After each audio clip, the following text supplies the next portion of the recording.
Mr. Manishankar Iyer, just as an analyst, this really comes as bad timing. You know, there's been the 2G scam, food grain prices going up. Now the ghost of Bofors coming back to haunt the government. Maybe some Havan and all might be in order, sir.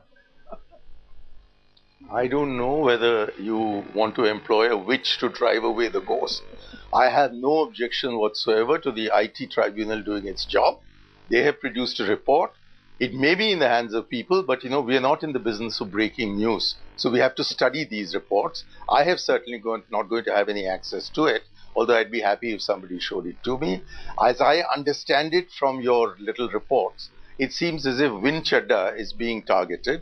He's dead as far as I know. And Ottavio Quattrocchi, it's not just Chadha. It says, and I want to quote for you just for a moment, that the accounts of Coal Bar Limited, into which the money came into, was controlled by Ottavio Quattrocchi and his wife Maria Quattrocchi. This is quoted in the Income Tax Appellate Tribunal report, sir. There with the CBI. Okay, if you let me finish my...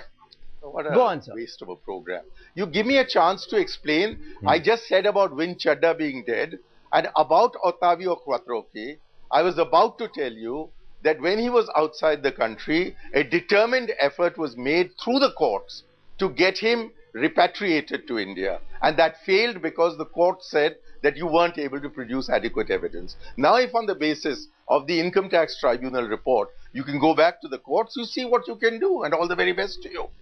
Joginder Singh, do you believe there's a case still to go back to the court with the IT-80 order, which headlines today is broken this morning, and say let's reopen the case, let's reinvestigate? Let me make a slight correction. In Argentina, and it is a media report, your channel showed it, newspaper printed it also. The documents, what was inside the government files, which law officer said here, were available with the defense person of Quattrocchi in Argentina. Now, how they reached him is a mystery. I cannot answer it here because I was out of the government here. So, to say here that Quattrocchi will be brought to the book here, I don't think it's just possible, because even the red corner notice has been withdrawn here. So, it's a bit difficult to drive it, but there is no doubt about the payment of commissions.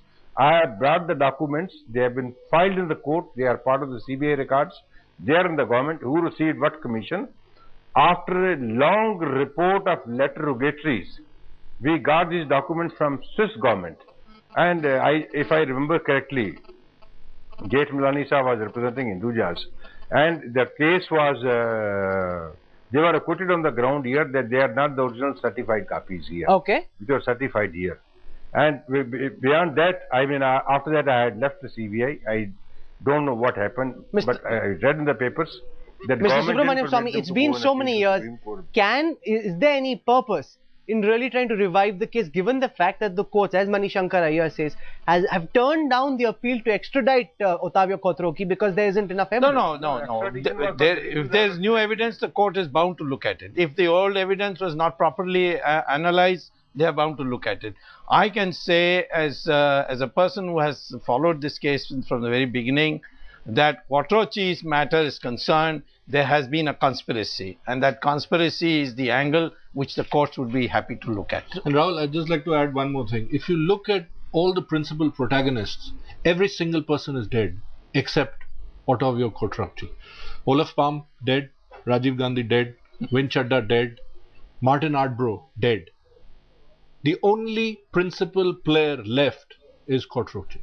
And I just want to add one more thing from the report. Inquiries further revealed that while opening the account of Coal Bar Investments, the one that you referred to, which was the recipient of the payment, with the Union Bank of Switzerland, Geneva, on March 30th, 1984, Ottavio Quattrocchi had mentioned his address in India as Colony East, New Delhi, India, which was fake and non-existent.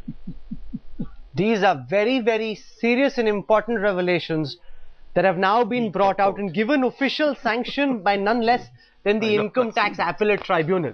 Now it remains to be seen. The Congress for the moment is officially saying we haven't read the report. We look forward to their leaders reading the report and coming out with strong answers, because the people of India want to know what really happened. For the moment, Mr. Manishankar Iyer for coming on our show and giving us a sense of what really happened at that time. Thank you very much. Mr. Joginder Singh has come out and made important disclosures saying the government wasn't serious about pursuing this. Subramaniam Swamy says he'll take it to the Supreme Court, and given his track record, that's something the government's going to be a little uneasy about. Sandeep Bamzai, and most importantly, to Ashish Mehrishi, who's been covering this story through the morning, has broken this story, which is having national ramifications. Congratulations and well done. Well, that's all we have time for on this discussion tonight.